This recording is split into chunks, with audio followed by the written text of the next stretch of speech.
Bulletin में कहेंगे खुशामदीद। सबसे पहले बात करेंगे सिक्योरिटी फोर्सेस के दहशतगर्दों के खिलाफ ऑपरेशन की। शुमाली वजीरिस्तान में कामयाब कार्रवाई के दौरान कलअदम तहरीक तालिबान पाकिस्तान का कमांडर सफीउल्लाह मारा गया। ISPR के मुताबिक सिक्योरिटी फोर्सेस ने खुफिया इत्तला पर मीर अली के इलाके में कार्रवाई की, जिसमें कलअदम तहरीक तालिबान का कमांडर सफीउल्लाह हलाक हो गया। दहशतगर्द सफीउल्लाह गैर सरकारी तंजीम की 4 खवातीन के कत्ल और FWO के 2 इंजीनियर्स की टारगेट किलिंग समेत सिक्योरिटी फोर्सेस पर हमलों और अगवा बराए तावान में भी मुलव्वस था।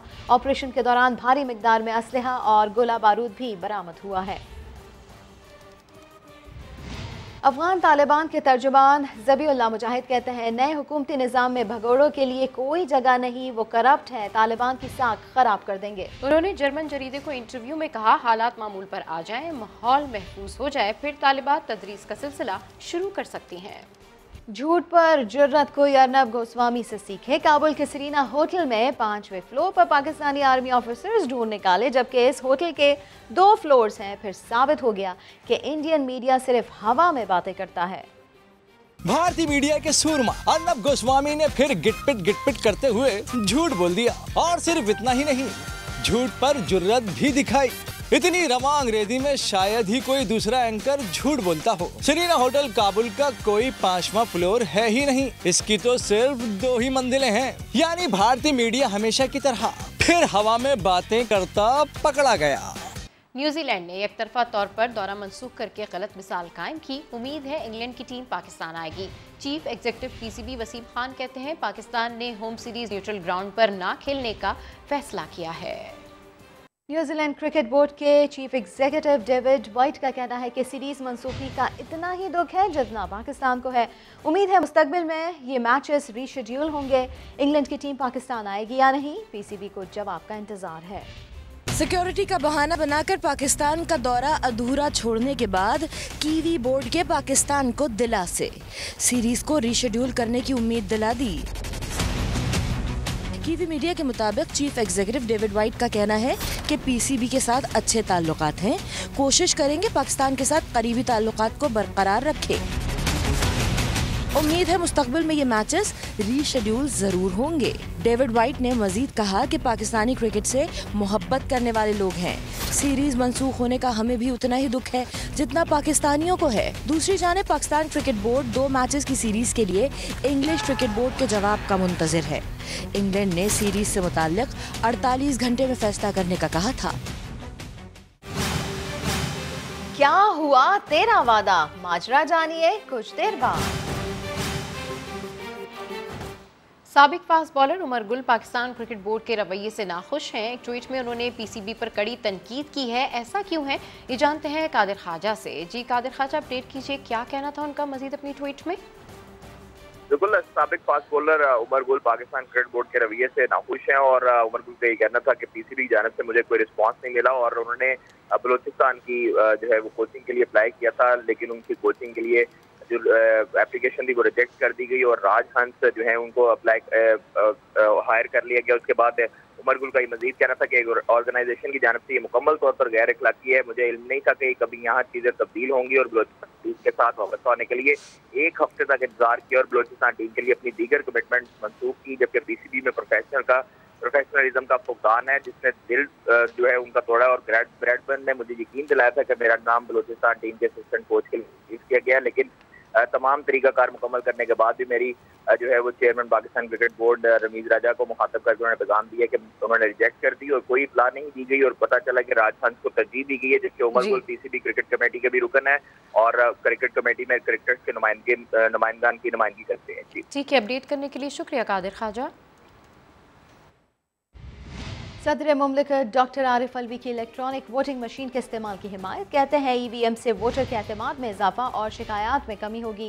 सदर आरिफ अलवी ने इलेक्ट्रॉनिक वोटिंग मशीन के हवाले से फिलिपाइन का डेटा ट्वीट किया, बताया इलेक्ट्रॉनिक वोटिंग मशीन से वोटर के एतमाद में इजाफा होगा, लोगों की शिकायत और बदअमनी में कमी होगी। उन्होंने कहा कि पाकिस्तान में EVM का इस्तेमाल देखना चाहता हूँ। वज़ीर इत्तलात फवाद चौधरी ने सवाल उठाया कि क्या इलेक्शन कमीशन रिपोर्ट में से EVM से मुतालिक फिलिपाइन का डेटा जानबूझकर निकाला गया, इस मामले की इंक्वायरी होनी चाहिए। मुस्लिम लीग नून की तर्जुमान मरियम औरंगजेब का कहना है कि इमरान खान के हुक्म पर इलेक्शन कमीशन को ब्लैकमेल किया जा रहा है। इलेक्शन कमीशन अरकान को उकसाने पर वुज़रा के खिलाफ कार्रवाई की जाए। एक बयान में उन्होंने कहा कि हुकूमत के पास इलेक्शन कमीशन और अरकान पार्लियामेंट के सवालात के जवाब नहीं। उन्होंने इल्ज़ाम लगाया कि गैर कानूनी फॉरेन फंडिंग से निजात के लिए इलेक्शन कमीशन पर दबाव डाला जा रहा है। खिदमत को इज्जत दो या वोट को इज्जत दो, मज़ाहिमत और मफाहमत की गूंज में लीगी सदर शहबाज शरीफ ने सियासी महाज खुद संभाल लिया। कल से पंजाब के मुख्तलिफ शहरों के दौरे करेंगे। इमरान शफकत रिपोर्ट करेंगे। इस कहानी के दो किरदार हैं, एक दूसरा मुझे इसके बदले में लड्डू मिले या पेड़े मिले, मगर क्या जीत मुफाहमत की हो गई? वोट को इज्जत दो। क्या अब ये नारा खिदमत को इज्जत दो में बदलेगा? क्योंकि कमान भतीजी नहीं, अब चचा संभालेंगे। यार कला घन घाणु दिल कर दिया। और ये हुआ ऐसे, जब 2 बार मरियम नवाज ने पार्टी का बुलाया इजलास तो नहीं थे हमजा और शहबाज। फिर शहबाज शरीफ ने लाहौर में कन्वेंशन बुलाया, यहाँ मरियम नवाज को ना पाया। अब शहबाज शरीफ नून लीग की कमान संभाले शहर शहर जा रहे हैं। आज गुजरांवाला, मंगल को मुल्तान, बुध को साहेवाल और 28 सितंबर को फैसलाबाद में सरगर्म होंगे। साथ अपने बेटे हमजा को भी एक्टिव कर दिया, जो जुनूबी पंजाब का सियासी महाज संभालेंगे। चीन का निकलना तय, चीन निकले ही निकले। लीगी रहनुमा शाहिद खाकान अब्बासी चेयरमैन नैब पर बरस पड़े। कहा हर महकमे में अरबों रुपए की करप्शन है, लेकिन वो उन्हें नजर नहीं आती। कानून वाज़ेह है, चेयरमैन नैब की तौसी नहीं हो सकती। अगर उनकी मुद्दत मुलाजमत बढ़ाने की कोशिश की गई तो सुप्रीम कोर्ट तक जाएंगे। हुकूमत ऑर्डिनेंस के जरिए कवानीन में तब्दीली नहीं कर सकती। रिकवरी तो सिफर है, लेकिन इसी अरसे में ब्रॉड शीट में हुकूमत के कोई 8-10 अरब निकल गए। ये परफॉर्मेंस है इस चेयरमैन नैब की। हुकूमत के हर महकमे में करप्शन का सैकड़ों अरब का केस है, वो चेयरमैन नैब को नज़र नहीं आता। तो ऐसा ही अंधा चेयरमैन नैब इस हुकूमत को चाहिए, इसको इस हुकूमत की करप्शन नज़र ना आए। अगर बदनीयती पर मबनी उन्होंने कोशिश की कि इस अंधे चेयरमैन नैब को रखा जाए तो इंशाअल्लाह सुप्रीम कोर्ट तक जाएंगे और इस खराबी से पाकिस्तान की जान छुड़ाएंगे। कराची वालों हो जाओ तैयार, तफसीलात बताएंगे इसी बुलेटिन में। ग्रीन लाइन की बसों में आरामदाह नशिस्तें, माजूर अफराद के लिए व्हील चेयर की सहूलत, CCTV कैमरे और मोबाइल फ़ोन चार्ज करने का बंदोबस्त भी मौजूद है। जदीद बसों की मजीद खुसूसियात बता रहे हैं सलमान अहमद। इंतजार की घड़ियां खत्म हुई, ग्रीन बसें चीन से कराची पहुंच चुकी हैं। यकीनन आप जानना चाहते होंगे कि बस के अंदर का माहौल और इसमें सिस्टम क्या क्या मौजूद है, तो आइए आपको दिखाते हैं। इस बस में पहला दरवाज़ा ख़वातीन के लिए, दूसरा दरवाज़ा फैमिलीज़ के लिए है और तीसरा दरवाज़ा मर्द हजरात के लिए मुख्तस है। 18 मीटर इस लंबी आर्टिकुलेटेड इस बस में 40 नशिस्तें हैं, जबकि 110 मुसाफिर खड़े होकर सफ़र कर सकेंगे। बस में माजूर अफराद के दाखिले के लिए ख़ुद का रैंप बनाई गई है और फिर जब वो बस के अंदर दाखिल हो जाएंगे तो ये आप देख सकते हैं कि व्हील चेयर के लिए ख़ास जगह मुख्तस की गई है। अगर किसी लम्हे आपके मोबाइल की बैटरी डाउन हो जाए तो घबराने की ज़रूरत नहीं है, क्योंकि हर नशिस्त के साथ USB पोर्ट भी मौजूद है। मॉनिटरिंग के लिए हर बस में CCTV कैमरे भी मौजूद हैं। ड्राइवर के पास इस कदर सिस्टम देखकर अंदाज़ा लगाया जा सकता है कि ये बसें किस कदर जदीद हैं। ये बसें हाइब्रिड हैं, डीजल और बैटरी पर चलेंगी। अब शहरियों को इंतज़ार है तो बस उस दिन का कि जब ये बसें ग्रीन लाइन के ट्रैक पर आएँ और वो इस पर सफ़र कर सकें। कैमरामैन मरगूब हुसैन के साथ सलमान अहमद, समा, कराची। पीपल्स पार्टी की हुकूमत ने 13 साल में नई बसों पर सिर्फ तारीखें दी, शहरी बसों के मामले पर बेबस रहे। पहले कहा 4000 बसेस का हमारा प्रोजेक्ट है जो हम दे रहे हैं। पहले फेज में ज्यादा से ज्यादा 3 या 4 माह में इंशाल्लाह ऑन रोड होगी। फिर कहा फौरी तौर पर सिटी सर्विस शुरू कर रहे हैं, 3 माह के अरसे में आपको रोड पे नजर आएगी। बार बार कहा जुलाई के एंड तक हज़ारों बसें कराची शहर और फिर पूरे सिंध में नज़र आएंगी। 630 या 20 के करीब जो बसेस हैं 1.5 या 2 माह में इंशाल्लाह रोड पे होंगी। वो कहते रह गए और कराची वाले खटारा बसों में लटके रह गए। दिसंबर में आपको वो यहाँ पे जो सिटी बस सर्विस है कराची में वो नजर आएगी। ये है सिंध सरकार, बसें हैं जिसकी बेकार, दावे बेशुमार, तारीखों के लगा दिए अंबार, सुबह से तीर ऐसा चला कि आर हुआ ना पार। आर और पार होगा। तारीख यही है कि अप्रैल में भी चला देंगे। पूरी कोशिश है हमारी इसी साल बसेस जो हैं ऑन रोड आ जाए। बस कराची वालों को मिला तो सिर्फ इंतजार। फिर पूछा जब किसी ने कि 13 बरसों में क्या किया, तो शाहराह फैसल का चक्कर लगवा दिया। यानी कौन से शाहराह फैसल पे गए? 3 साल पहले हमने उसको बनाया शाहराह फैसल, वो रोड बनाया। अब ग्रीन बस चलाने वाले सिंध सरकार पर ऐसे तंज चला रहे हैं। 2000 बसें आएंगी, 250 बसें आएंगी, 25 बसें आएंगी। 13 सालों में एक बस कराची के लिए नहीं आई। और अब आपको बताएं कि FIA ने अफसार आलम के खिलाफ तहकीकात बंद कर दी। एडिशनल अटॉर्नी जनरल ने इस्लामाबाद हाई कोर्ट को आगाह कर दिया। चीफ जस्टिस अथर मनल्ला ने कहा कि ताकत इस वक्त इस्तेमाल करें जब FIA के लोग तरबियत याफ्ता हो जाए। इसी के ऊपर बात कर लेते हैं समा के नुमाइंदे सुहेल रशीद से। सुहेल, आगाह कीजिएगा इस बारे में। देखिए, FIA ने इस्लामाबाद हाई कोर्ट में अपनी गलती तस्लीम करते हुए ये बताया कि साबिक चेयरमैन पैमरा अफसार आलम के खिलाफ जो एक ट्वीट पर केस बनाया गया था उसे डिपार्टमेंट की कानूनी राय लेने के बाद बंद कर दिया गया है। और उसके बाद additional attorney general Qasim Wadood ने बताया कि SOP जो अदालत ने अहकाम जारी किए थे कि तैयार किए जाएंगे, पीका के तहत कब FIA अपने इख्तियारात इस्तेमाल कर सकता है वो भी तैयार कर लिए गए हैं। इसके साथ इत्तफाक की गई कि अफसार आलम की जो दरख्वास्त थी FIA के खिलाफ उसे अब निपटा दिया जाए, ताहम इस्लामाबाद हाई कोर्ट ने इसे मुस्तरद कर दिया है। ठीक है, बहुत शुक्रिया अपडेट किया आपने सुहेल रशीद। आगे बढ़कर आपको पता है कि कराची में स्ट्रीट क्राइम की वारदातें बढ़ गई। अजीजाबाद में 3 मुसल्लम मुल्जिमान ने शहरी को उसके घर के सामने ही नकदी और मोबाइल से महरूम कर दिया। गुज़िश्ता शब होने वाली डकैती की CCTV फुटेज सोशल मीडिया पर वायरल हो गई, जिसमें देखा जा सकता है कि 2 मोटरसाइकिल पर सवार 3 मुसल्लम मुल्जिमान ने वारदात की। 2 मुल्जिमों ने मास्क लगाकर चेहरे छुपा रखे थे। और अब आपको बताएं कि जहानिया में जमींदार के कुत्तों ने कमसिन बच्ची को भंबोर डाला। बच्ची दौरान इलाज जख्मों की ताब ना लाते हुए दम तोड़ गई। बात कर लेते हैं उस्मान बशीर से। उस्मान, इंतहाई अफसोसनाक वाकया। बिल्कुल ऐसा है कि ये अफसोसनाक वाकया जो जहानिया का नवाही गाँव है 108 दसार में पेश आया, जहाँ पर जो है अनिशा नामी लड़की जो है वो बाहर खेलते हुए निकली तो मकामी जो जमींदार है उसके कुत्तों ने उस पर हमला कर दिया, जिस पर बच्ची की गर्दन और जिस्म पर काफ़ी निशानात आए, जिसे THQ अस्पताल जहानिया में इंतकाल किया गया। लेकिन वहाँ पे जख्मों की ताब ना लाते हुए लड़की मौके पर ही जाँ बाक हो गई। इस हवाले से वर्षा का कहना है कि अब तक पुलिस ने इस हवाले से ना तो कोई कार्रवाई की है। ठीक है, बहुत शुक्रिया उस्मान बशीर, अपडेट किया आपने। कराची के इलाके गार्डन में खुला मैनहोल 2.5 साला बच्चे की जान ले गया। इलाका मकीनों ने अपनी मदद आप के तहत बच्चे को गटर से निकाला। 2.5 साला हमजा की नमाज जनाजा अदा कर दी गई। वाकया गुज़िश्ता रोज़ पेश आया था। मजीद जानते हैं समा के नुमाइंदे शाहनवाज अली कादरी से। शाहनवाज, इंतहाई अफसोसनाक वाकया है, अपडेट कीजिएगा।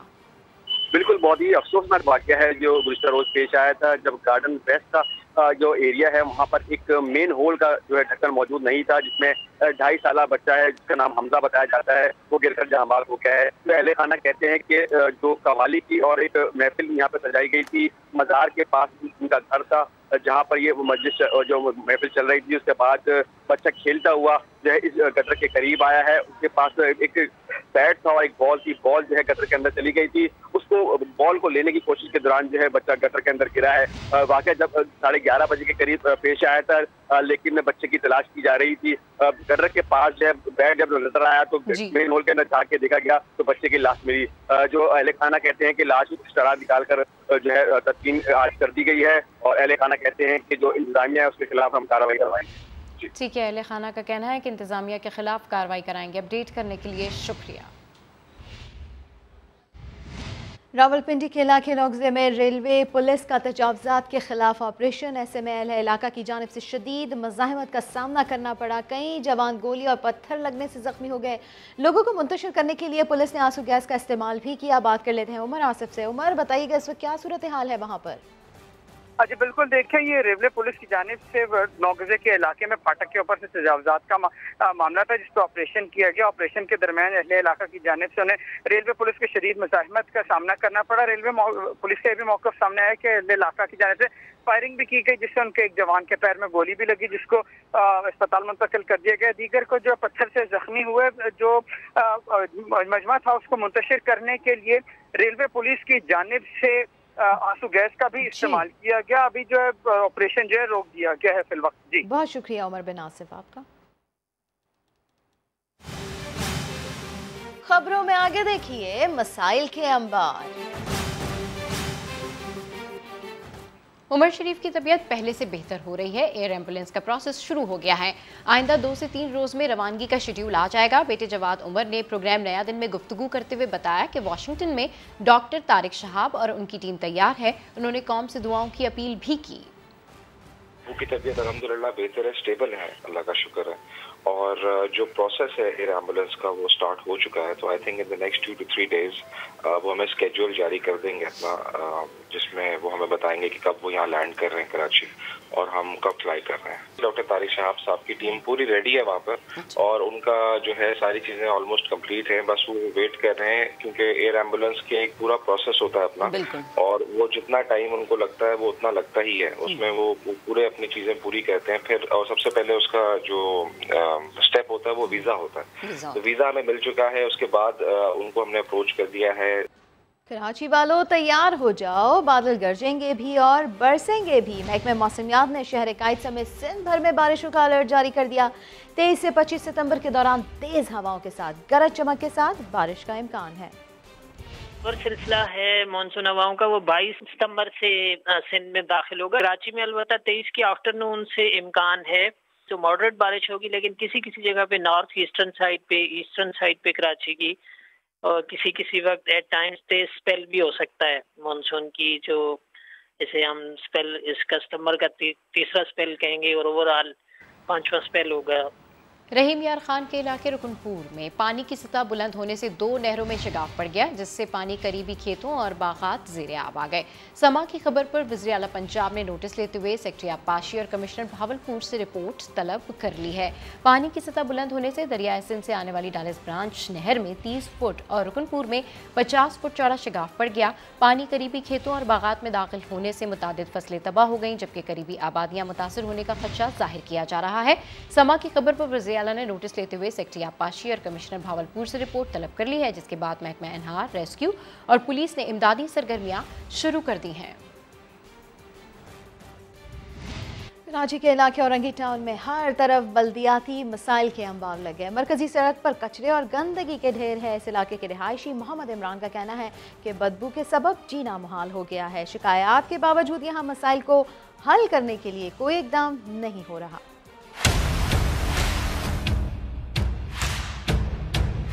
औरंगी टाउन 8.5 का इलाका है, कतर अस्पताल से आगे।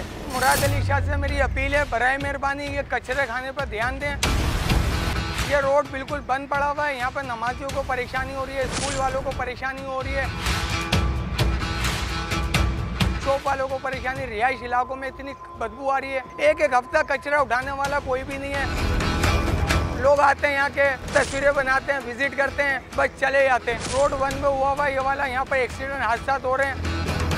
इस कदर बदबू आती है, इस कदर इस कचरे में आग लगा देते हैं, धुएं से घर वाले रिहायशी दुकानदार परेशान हो जाते हैं। केएमसी वगैरह कोई भी इस पर काम नहीं करती। पड़े में इसको कोई नहीं लगा रहा, कब से पड़े हुए सड़ रहे पुराने खंभे लेके। मेरी अपील है मुराद अली शाह से क्या इस पर ध्यान दिया जाए।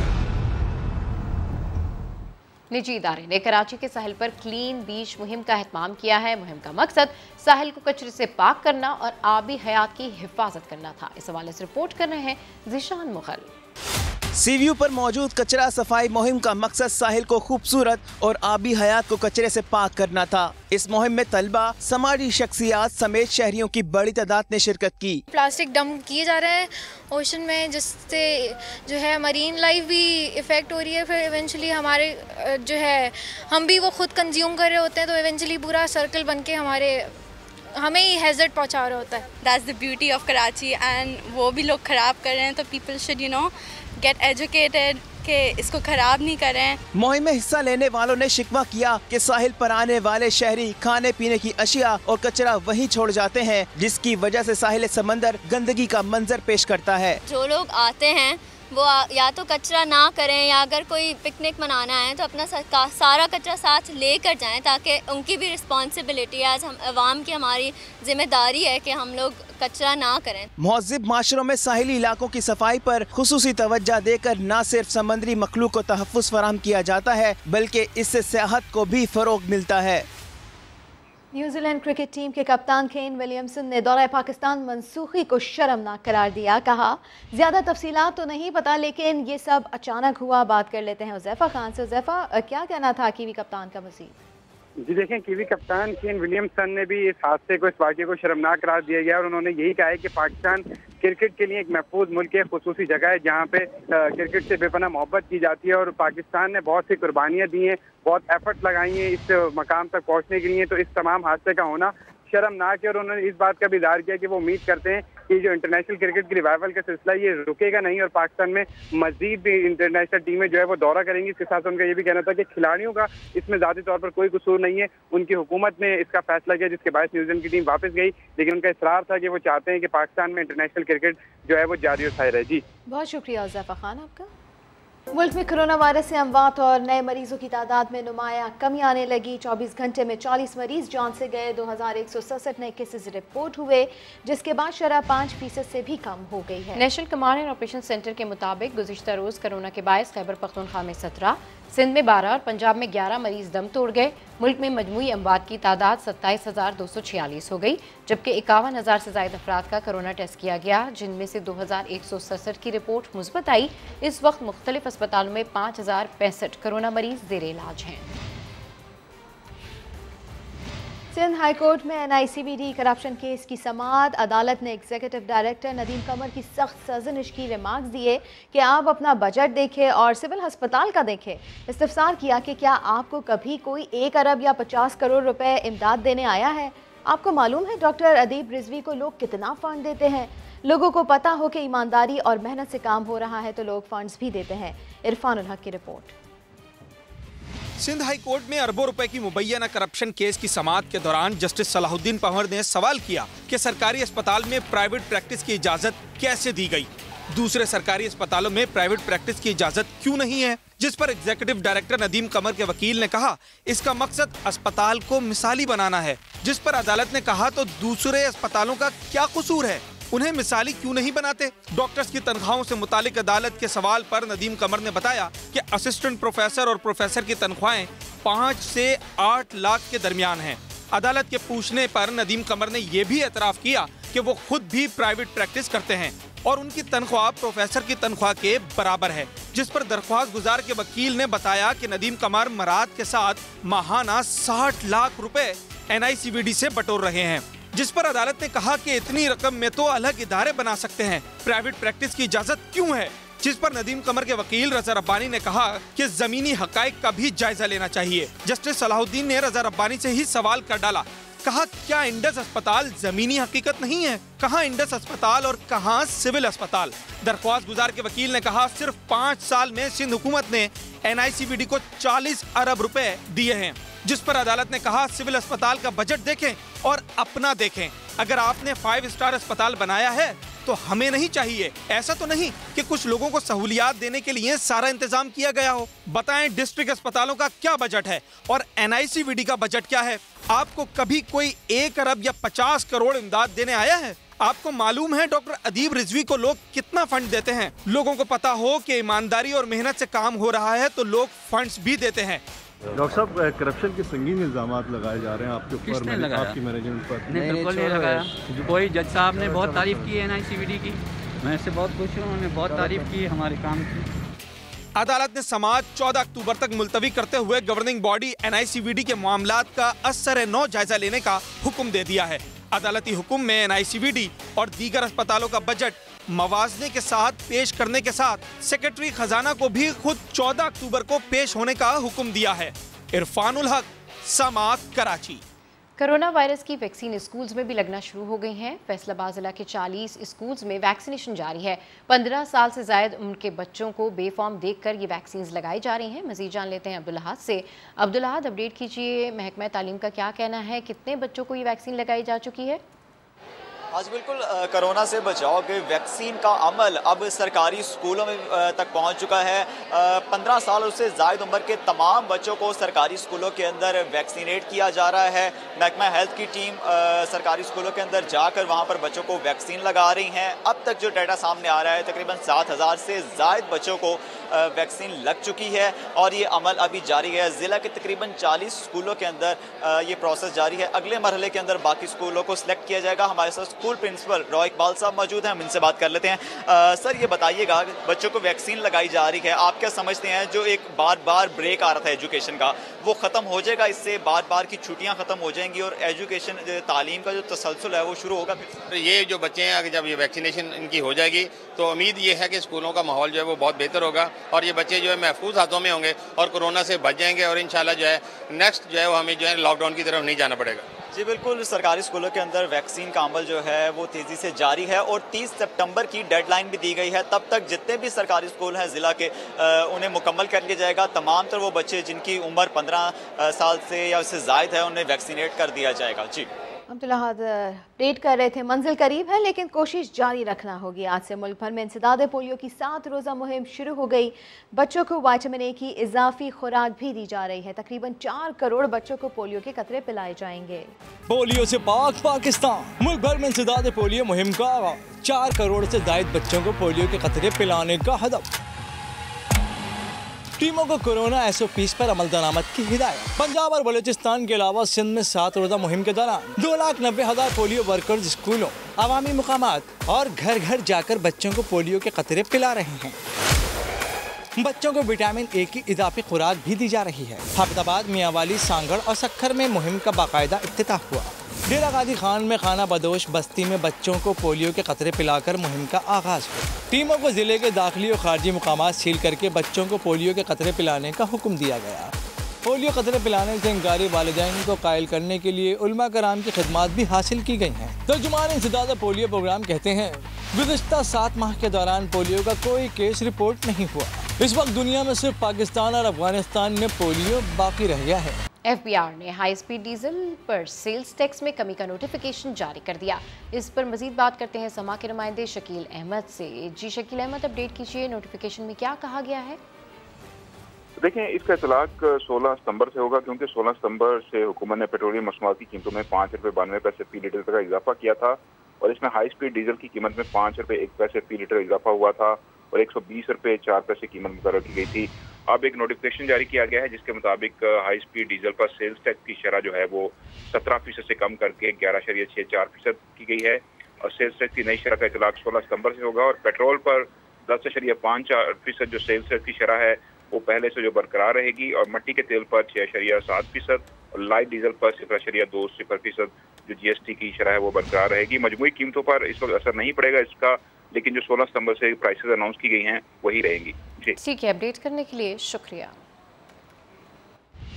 लाहौर में पानी के गैर ज़रूरी इस्तेमाल को रोकने के लिए वासा मुतहर्रिक है। गाड़ियां धोने और बिला वजह छिड़काव करने वालों को भारी जुर्माने किए जा रहे हैं। शाहीन मिशाल की रिपोर्ट। गाड़ी धोएंगे या पाइप लगाकर गली में पानी का छिड़काव करेंगे तो पकड़े जाएंगे और जुर्माना होगा। ऐसा मैं नहीं, वासा हुकाम कहते हैं। लेकिन ऐसा होगा क्यों, चलिए आपको बता दें। साफ पानी एक नेमत और इस नेमत का ज़िया अब पड़ेगा महंगा। जो शहरी पाइप लगाकर अपनी गाड़ी धोएगा या करेगा घर के रैंप की धुलाई, वासा या डॉल्फिन की तरफ से इसे 2000 रुपए का चालान थमा दिया जाएगा। DHA में रहने वाले 5000 रुपए जुर्माना अदा करेंगे और अदा न करने वाले का पानी का कनेक्शन भी काट दिया जाएगा। आपको चाहिए था कि आप फर्स्ट टाइम आते, आप आके कहते जी आप इस तरह का कोई मसला है तो आप करें, तो इन्होंने कुछ नहीं कहा। आते जी बिल दिखाएं, बिल दिखा दिया, जुर्माना डालना था डाल दिया। हर बंदा अपने घर में पाइप लगा के फर्ज होता है, घर की सफाई करता है, तो किस किस को मना करेंगे आप। वासा हुकाम का कहना है कि साफ पानी को जाया होने से रोकने के लिए वाटर मीटर भी लगाए जाएंगे पासा का अमला खुद भी अगर कहीं देख ले तो उसकी तस्वीर उतारता है और जो उनको बिल भेजता है जुर्माना उसमें उस तस्वीर भी साथ भेज देता है ताकि वो साबित भी हुआ हो कि ये वाकई पानी ज़ाया कर रहा था। 2 साल तक हर घर में वाटर मीटर लगा हुआ होगा। उसमें सोशल रिस्पॉन्सिबिलिटी के साथ साथ उनको पैसे का बिल के इजाफे का खदशा हो जाएगा और वो फिर उसका ज़ाया नहीं करेंगे। इंतजामिया का कहना है औसतन योमिया फी घर को 50 गैलन पानी की फ्राहमी की जाती है, जबकि पानी जाया करने पर अब तक 36 लाख रुपए से जायद के जुर्माने किए जा चुके हैं। कैमरामैन लियाकत रशीद के साथ शाहीन मिशाल, समा, लाहौर। बुलेटिन से फिलहाल इतना ही। एक ब्रेक के बाद हाजिर होंगे हेडलाइंस के साथ। देखते रहिए समा।